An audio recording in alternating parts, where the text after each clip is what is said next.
नमस्कार, मैं शिवानी। बिहारी न्यूज में आपका स्वागत है। आज 26 दिसंबर दिन गुरुवार। खबरों की ओर बढ़ने से पहले एक नजर डालते हैं सुर्खियों पर।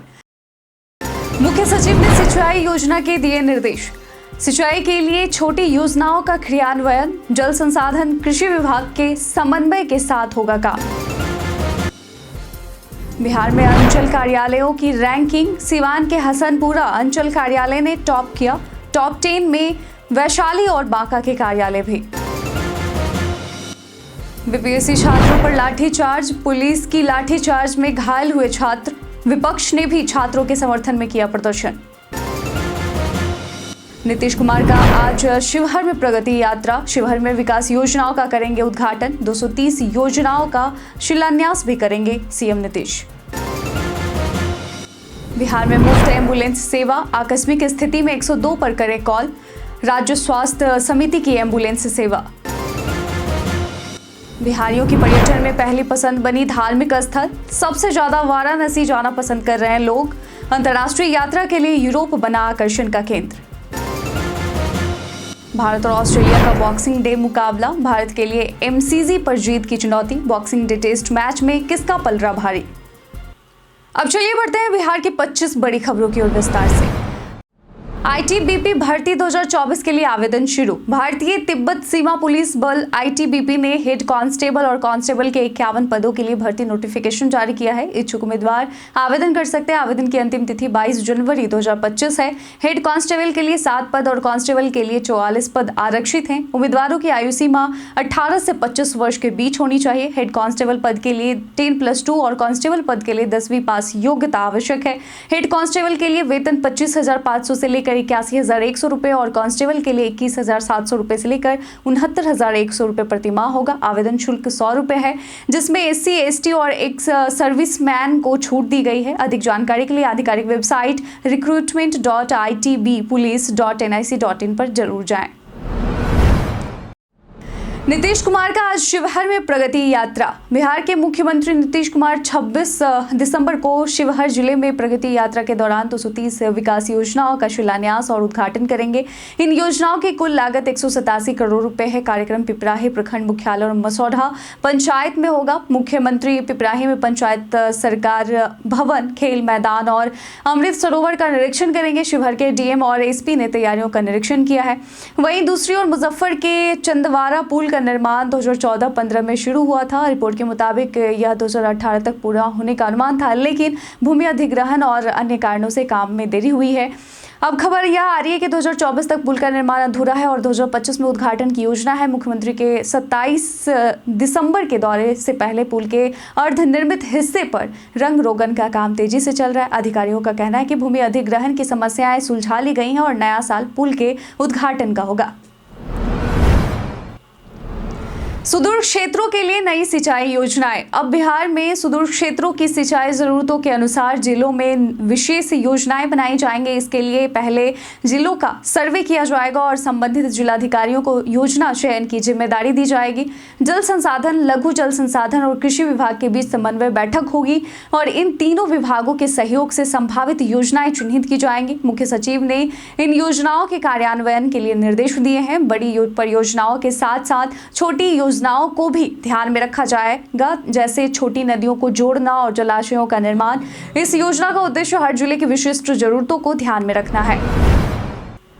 अंचल कार्यालयों की रैंकिंग में सिवान के हसनपुरा अंचल टॉप पर। बिहार सरकार के राजस्व एवं भूमि सुधार विभाग ने राज्य के अंचल कार्यालयों की नवंबर माह की रैंकिंग जारी की है। इस रैंकिंग में सिवान के हसनपुरा अंचल कार्यालय को 85.83 अंक के साथ पहला स्थान मिला, जबकि बांका के फुल्ली डुमर को 85.77 अंक के साथ दूसरा और वैशाली के पातेपुर को 82.72 अंक के साथ तीसरा स्थान प्राप्त हुआ है। मुजफ्फरपुर का पारू अंचल कार्यालय ने इस माह लंबी छलांग लगाते हुए चौथा स्थान प्राप्त किया है। रैंकिंग में अंचल कार्यालयों को विभिन्न राज्यों से कार्यों जैसे म्यूटेशन, परिमार्जन अभियान, बसेरा, आधार सीडिंग, ई मापी, अतिक्रमण निवारण, जमाबंदी और सरकारी जमीन की एंट्री पर अंक दिए गए हैं। विभाग द्वारा लगातार समीक्षा में कार्य प्रणाली में सुधार हो रहा है, जिससे आम जनता को राहत मिल रही है। बीपीएससी छात्रों पर एक बार फिर से लाठीचार्ज। पटना में बीते दिन बीपीएससी अभ्यर्थियों पर एक बार फिर से पुलिस ने लाठीचार्ज किया, जिससे कई छात्र घायल हो गए। ये अभ्यर्थी बीपीएससी 17वीं परीक्षा में कथित पेपर लीक के विरोध में धरने पर थे। पुलिस का कहना है कि छात्रों ने सड़क पर बैठकर हंगामा किया था, जिससे उन्हें हल्का बल प्रयोग करना पड़ा। इसके बाद प्रदर्शनकारी छात्रों का कहना है कि वे शांति से अपनी मांगों को लेकर प्रदर्शन कर रहे थे और पुलिस ने बिना चेतावनी के लाठीचार्ज किया। बीपीएससी ने बापू परीक्षा केंद्र की रद्द परीक्षा को 4 जनवरी को फिर से आयोजित करने का निर्णय लिया, जबकि छात्र पूरे परीक्षा को रद्द करने की मांग पर अड़े हुए हैं। भारतीय संसद की glamour girl Tarkeshwari Sinha Bihari birthday special में आज हम बात करेंगे तारकेश्वरी सिन्हा की। तारकेश्वरी सिन्हा बिहार की एक प्रमुख और ग्लैमरस राजनेता कही जाती थी, जिन्हें भारतीय संसद की ग्लैमर गर्ल के रूप में जाना जाता था। 26 दिसंबर 1926 को जन्मी तारकेश्वरी सिन्हा 1952 में मात्र 26 साल की उम्र में सांसद बनी और पटना से लोकसभा चुनाव जीता। उन्होंने जवाहरलाल नेहरू की कैबिनेट में महिला उप वित्त मंत्री के रूप में कार्य किया। उनकी खूबसूरती और चातुर्य की वजह से उन्हें ब्यूटी विद ब्रेन कहा जाता था। उनके और इंदिरा गांधी के बीच तनातनी की चर्चाएं भी थी। रिपोर्ट में यह भी बताया जाता है कि इंदिरा गांधी को लगता था कि तारकेश्वरी के फिरोज गांधी से करीबी रिश्ते थे। सोशल मीडिया पर उनकी ब्लैक एंड व्हाइट फोटो भी वायरल हुई है। बागवानी महोत्सव प्रतियोगिता में कक्षा 6 से 9 के बच्चे ले सकते हैं भाग। जी हां, बागवानी महोत्सव 2024-25 का भव्य आयोजन 28 से 30 दिसंबर तक गांधी मैदान पटना में किया जा रहा है। इस महोत्सव में खेती, बागवानी और नवाचार की नई संभावनाओं का अनुभव किया जा सकेगा। बच्चों के लिए चित्रकला प्रतियोगिता का आयोजन किया जा रहा है, जिसमें कक्षा 6 से 9 के विद्यार्थी भाग ले सकते हैं। ऑनलाइन पंजीकरण के लिए वेबसाइट horticulture.bihar.gov.in पर विजिट करें। महोत्सव के दौरान उद्यानिक उत्पादों के आकर्षक स्टॉल, फल एवं सब्जी नक्काशी प्रतियोगिता, बीज और बिचड़ों की प्रदर्शनी और विशेषज्ञों द्वारा तकनीकी सत्र आयोजित किए जाएंगे। इसके अलावा हाईटेक हॉर्टिकल्चर का लाइव डेमोन्स्ट्रेशन, बिहारी व्यंजनों का स्वाद और कलात्मक पुष्प सज्जा भी प्रमुख आकर्षण होंगे। इस महोत्सव का हिस्सा बने और बागवानी की दुनिया में नए आयाम को खोजें। बंद कमरे में हीटर जलाना स्वास्थ्य के लिए हानिकारक। जी हां, बंद कमरे में हीटर का इस्तेमाल स्वास्थ्य के लिए खतरनाक हो सकता है। ऑक्सीजन की कमी, कार्बन मोनोऑक्साइड का जोखिम, हवा का सूखा, आग लगने का खतरा इसके मुख्य कारण है। जब हीटर चलाते हैं तो खासकर गैस या केरोसिन हीटर, तो कमरे में ऑक्सीजन का स्तर घट सकता है, जिससे सांस की समस्याएं उत्पन्न हो सकती है। साथ ही कार्बन मोनोऑक्साइड गैस से गंभीर बीमारियां और जान भी जा सकती है। सूखी हवा से त्वचा और श्वास संबंधी समस्याएं भी बढ़ सकती हैं। इसके अलावा सही इस्तेमाल न करने पर आग लगने का खतरा भी होता है, इसलिए सुरक्षा उपायों का पालन करना जरूरी है। 3 जनवरी को बेतिया राज की करीब 17 एकड़ जमीन की लगेगी बोली। बेतिया राज की 17.94 एकड़ जमीन की नीलामी 3 जनवरी को गोपालगंज जिले के समाहरणालय में होगी। जमीनों की नीलामी के लिए डिस्ट्रिक्ट एडमिनिस्ट्रेशन ने सूचना जारी कर दी है। यह जमीन रामपुर, टेंगराही और भोजुली गांव में स्थित है और पटना उच्च न्यायालय के आदेश पर 11 महीने के लिए बोली लगेगी। नीलामी में सबसे ज्यादा बोली लगाने वाले को जमीन की बंदोबस्ती मिलेगी। नीलामी के नियमों के अनुसार अगर बिहार सरकार ने इस जमीन को अपने नियंत्रण में ले लिया तो नीलामी रद्द हो जाएगी। यह जमीन सिर्फ खेती के लिए उपयोग की जा सकती है और इसका मालिकाना हक किसी को नहीं मिलेगा। यदि नीलामी की अवधि के बाद देरी होती है तो पिछली बोली में 10% अतिरिक्त राशि जोड़कर भुगतान करना होगा। 1 जनवरी से सभी चालान ऑनलाइन जमा होंगे। जी हां, नई व्यवस्था के तहत 1 जनवरी से सभी प्रकार के चालान ऑनलाइन जमा होंगे, जिससे लोगों को कोषागार और बैंक की लंबी लाइनों से राहत मिलेगी। नया राजस्व मैनेजमेंट सिस्टम यानी RMS लागू किया जा रहा है, जो निबंधन, आर्म्स लाइसेंस, वाहनों का रजिस्ट्रेशन, कोर्ट शुल्क आदि के लिए चालान जमा करने की सुविधा देगा। इसके अलावा अप्रैल 2019 से सेवानिवृत्त पेंशनधारियों को कोषागार से भी पेंशन मिलेगी, जिससे बैंक के माध्यम से होने वाली देरी समाप्त हो जाएगी। पटना जिले में लगभग 8000 पेंशनधारी इस नई व्यवस्था से लाभान्वित होंगे और पेंशन राशि कोषागार से सीधे उनके खाते में जाएगी।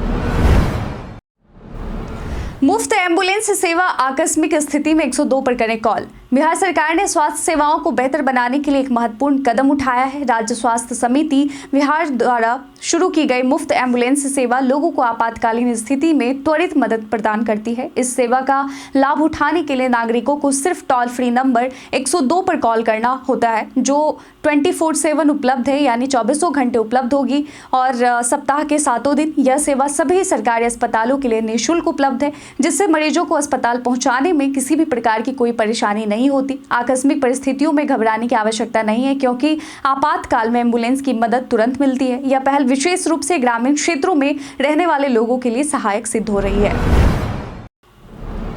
नए साल पर धार्मिक यात्रा पर जाना पसंद कर रहे हैं बिहारी। नए साल के मौके पर बिहार के लोग धार्मिक स्थलों और पर्यटन स्थलों पर छुट्टियां मनाने की योजना बना रहे हैं। सबसे अधिक लोग वाराणसी, अयोध्या और जगन्नाथपुरी जैसे धार्मिक स्थलों पर जा रहे हैं। इसके अलावा गोवा, सिक्किम, कश्मीर और दार्जिलिंग जैसे पर्यटन स्थल भी लोकप्रिय हैं। विदेश यात्रा के लिए थाईलैंड, नेपाल और यूरोपीय देश जैसे स्विट्जरलैंड, जर्मनी की मांग बढ़ रही है। पटना से रोजाना हजारों बुकिंग हो रही है, जिनमें ट्रेन, फ्लाइट और कैब की बुकिंग प्रमुख है। यात्रा के लिए लोग मुद्रा एक्सचेंज भी करवा रहे हैं। खासकर थाईलैंड, नेपाल और यूएई के लिए धार्मिक और पर्यटन स्थलों के साथ साथ यूरोपीय देशों के लिए लग्जरी पैकेजों की भी मांग बढ़ रही है। बाहर जाने वालों में ट्रेन की 4 माह पहले ही बुकिंग कर ली गई है। अभी सबसे अधिक लोग फ्लाइट और कैब बुक कर रहे हैं। पूरे बिहार से करीब 1,25,000 से अधिक लोग घूमने के लिए बिहार से बाहर जाने वाले हैं। BCAS ने हैंड बैगेज से जुड़े नियम में किया बदलाव। नागरिक उड्डयन सुरक्षा ब्यूरो ने हैंड बैगेज के नियमों में बदलाव किया है। अब सभी यात्रियों को विमान के अंदर सिर्फ एक हैंड बैग ले जाने की अनुमति होगी, चाहे यात्रा घरेलू हो या अंतर्राष्ट्रीय। बैग का वजन इकोनॉमी क्लास में 7 किलो और बिजनेस क्लास या फर्स्ट क्लास में 10 किलो से अधिक नहीं होना चाहिए। बैग का आकार भी तय किया गया है।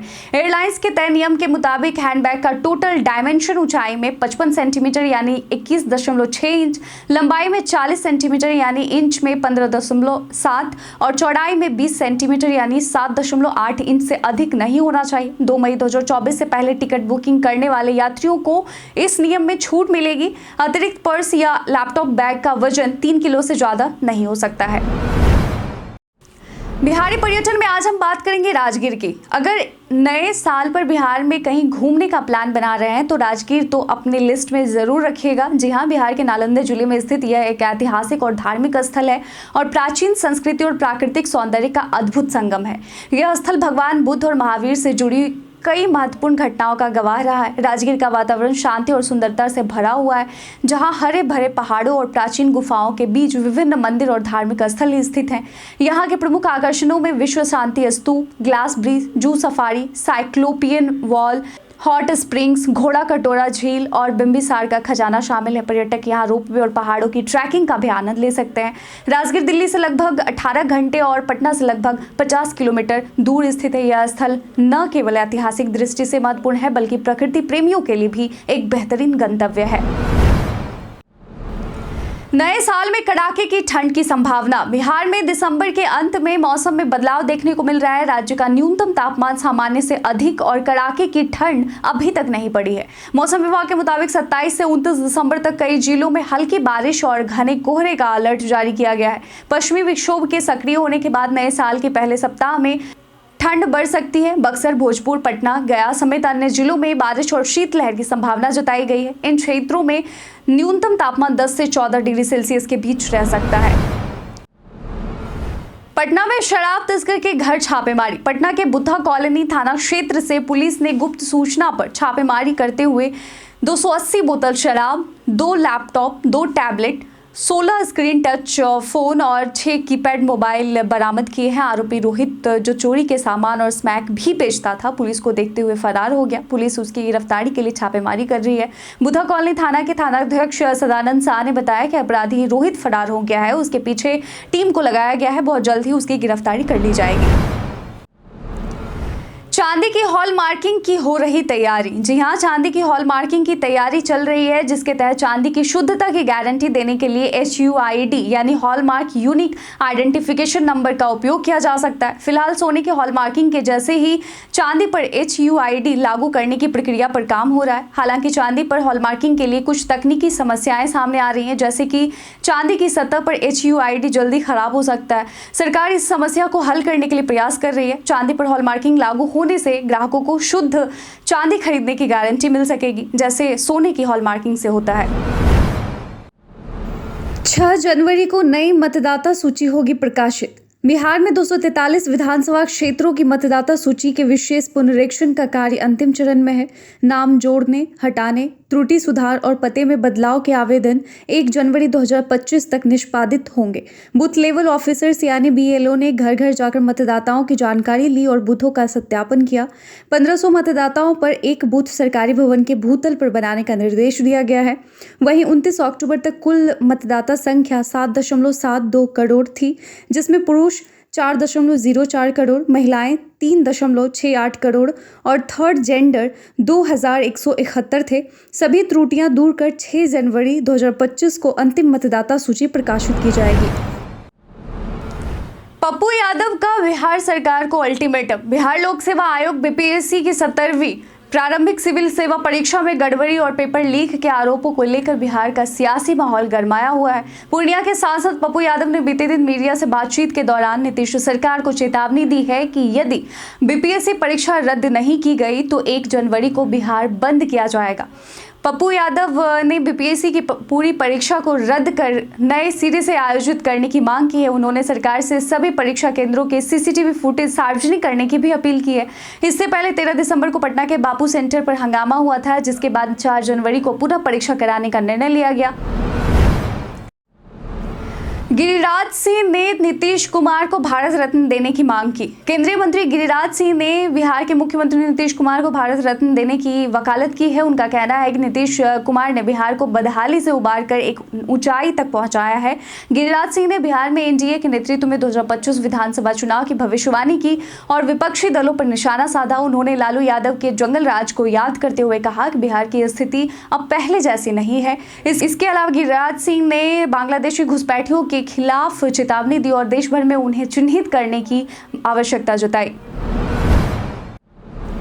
नित्यानंद राय का राघोपुर जीतने का ऐलान। बिहार में बीजेपी ने राघोपुर सीट पर तेजस्वी यादव को चुनौती देने की तैयारी शुरू कर दी है। केंद्रीय गृह राज्य मंत्री नित्यानंद राय ने ऐलान किया कि इस बार राघोपुर सहित वैशाली जिले की सभी सीटें बीजेपी के पक्ष में होंगी।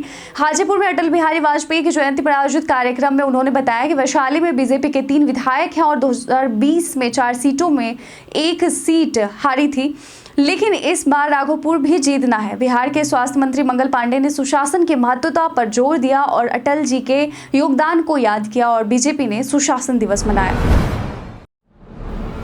भारत और ऑस्ट्रेलिया के बीच बॉर्डर गावस्कर ट्रॉफी का चौथा टेस्ट मैच आज गुरुवार से मेलबर्न क्रिकेट ग्राउंड पर भारतीय समयानुसार सुबह 5 बजे से खेला जा रहा है। यह मैच दोनों टीमों के लिए अहम है, क्योंकि सीरीज में दोनों टीमें 1-1 की बराबरी पर हैं। चौथा मैच जीतने वाली टीम को बढ़त मिलेगी। ऑस्ट्रेलिया के लिए यह पारंपरिक बॉक्सिंग डे टेस्ट है, जिसे वह हर हाल में जीतना चाहेगा और भारत को ICC वर्ल्ड टेस्ट चैंपियनशिप के फाइनल में जगह बनाने के लिए यह मैच जीतना जरूरी है। भारत ने इस क्रिकेट ग्राउंड पर 9 बॉक्सिंग डे टेस्ट मैच खेले हैं, जिनमें 2 जीत हासिल की है। यदि भारत जीतता है तो उसकी यह हैट्रिक होगी। आपको क्या लगता है, इस मुकाबले में किस टीम का पलड़ा भारी है, भारत या ऑस्ट्रेलिया? कमेंट कर हमें जरूर बताएं। भारत के इतिहास में आज की तारीख कई कारणों से है दर्ज। 1904 में आज ही के दिन दिल्ली से मुंबई के बीच देश की पहली cross country motor car rally का उद्घाटन हुआ। आज ही के दिन 1925 में भारतीय कम्युनिस्ट पार्टी की स्थापना हुई। 1978 में आज ही के दिन भारत की पूर्व प्रधानमंत्री इंदिरा गांधी को जेल से रिहा किया गया। 1899 में आज ही के दिन अमर शहीद उधम सिंह, एक स्वतंत्रता सेनानी का जन्म हुआ था। 1929 में आज ही के दिन तारक मेहता, जो एक गुजराती साहित्यकार थे, उनका जन्म हुआ था। आज ही के दिन 1999 में शंकर दयाल शर्मा, भारत के 9वें राष्ट्रपति, का निधन हुआ था। 1976 में आज ही के दिन यशपाल, जो कि हिंदी के यशस्वी कथाकार और निबंध लेखक थे, उनका निधन हुआ था। और आज ही के दिन वीर बाल दिवस के तौर पर मनाया जाता है। व्हाट्सएप ने लॉन्च किया नया स्कैनिंग फीचर। व्हाट्सएप ने iOS यूजर्स के लिए एक नया इन ऐप स्कैनिंग फीचर लॉन्च किया है जो डॉक्यूमेंट को ऐप के डॉक्यूमेंट शेयरिंग मेन्यू से सीधे स्कैन करने की सुविधा देता है। इससे थर्ड पार्टी स्कैनिंग टूल्स की आवश्यकता नहीं होती और डॉक्यूमेंट को जल्दी और आसानी से साझा किया जा सकता है। स्कैनिंग के बाद यूजर्स को इमेज को एडजस्ट करने का विकल्प मिलता है और इसके बाद उसे व्हाट्सएप पर चैट या ग्रुप में शेयर किया जा सकता है। यह फीचर डॉक्यूमेंट एक्सचेंज के अनुभव को सरल और प्रभावी बनाएगा। अभी यह iOS यूजर्स के लिए है, लेकिन आने वाले हफ्तों में चरणबद्ध तरीके से इसे और ज्यादा यूजर्स तक पहुंचाया जाने की उम्मीद है। भारत सरकार का नया संचार नियम फर्जी। एक वायरल संदेश में एक दावा किया जा रहा है कि भारत सरकार ने नए संचार नियम लागू किए हैं जिसके तहत सोशल मीडिया और फोन कॉल की निगरानी की जाएगी। इस प्रकार की जानकारी को लेकर पीआईबी फैक्ट चेक ने इसे फर्जी बताया है। सरकार ने ऐसा कोई नया नियम नहीं लागू किया है। यह दावा पूरी तरह से गलत है और भ्रमित करने वाला है। सरकार ने स्पष्ट किया है कि ऐसे कोई नए नियम नहीं है और नागरिकों को इस प्रकार की झूठी और अस्पष्ट सूचनाओं को फॉरवर्ड करने से बचना चाहिए। ऐसे संदेशों को न फैलाकर समाज में सही जानकारी को साझा करना महत्वपूर्ण है। हम प्रतिदिन आपसे 5 ऐसे जरूरी सवाल और उसके जवाब पूछते हैं जो कि बीपीएससी, बिहार पुलिस दारोगा समेत एसएससी जैसे अन्य प्रतियोगी परीक्षाओं में काम आएंगे। सवाल इतिहास, बिहार स्पेशल, विज्ञान, करंट अफेयर्स और भूगोल से रहेंगे। पूछे गए 5 सवाल में आपने कितना सही उत्तर दिया है यह हमें कमेंट कर जरूर बताएं। हमारा आज का पहला सवाल है, निम्नलिखित में से किस जिले में बिहार का एकमात्र राष्ट्रीय उद्यान है? Option A Nalanda, option B Bhagalpur, option C पश्चिमी चंपारण, ऑप्शन डी पूर्वी चंपारण। इसका सही उत्तर है पश्चिमी चंपारण। आज का दूसरा सवाल है, बिहार का अधिकांश क्षेत्र इसके अंतर्गत आता है? ऑप्शन ए पर्वतीय मृदा, ऑप्शन बी जलोढ़ मृदा, ऑप्शन सी रेगुर मृदा, ऑप्शन डी उपरोक्त में से एक से अधिक। इसका सही उत्तर है जलोढ़ मृदा। आज का तीसरा सवाल है, गांधी जी को चंपारण किसने आमंत्रित किया था? Option A Rajendra Prasad, option B Rajkumar Shukla, option C Mazharul Haque, option D Krishna सहाय। इसका सही उत्तर है राजकुमार शुक्ला। आज का चौथा सवाल है, हाल ही में किन 2 राज्यों ने हाथियों की तैनाती के लिए एक MOU पर हस्ताक्षर किए हैं ताकि हाथी संकट को नियंत्रित किया जा सके? ऑप्शन ए बिहार और झारखंड, ऑप्शन बी आंध्र प्रदेश और कर्नाटक, ऑप्शन सी उत्तर प्रदेश और मध्य प्रदेश, ऑप्शन डी गुजरात और राजस्थान। इसका सही उत्तर है ऑप्शन बी आंध्र प्रदेश और कर्नाटक। आज का 5वां और आखिरी सवाल है, हाल ही में किस राज्य ने शहरी शासन सूचकांक UGI में शीर्ष रैंक प्राप्त किया है?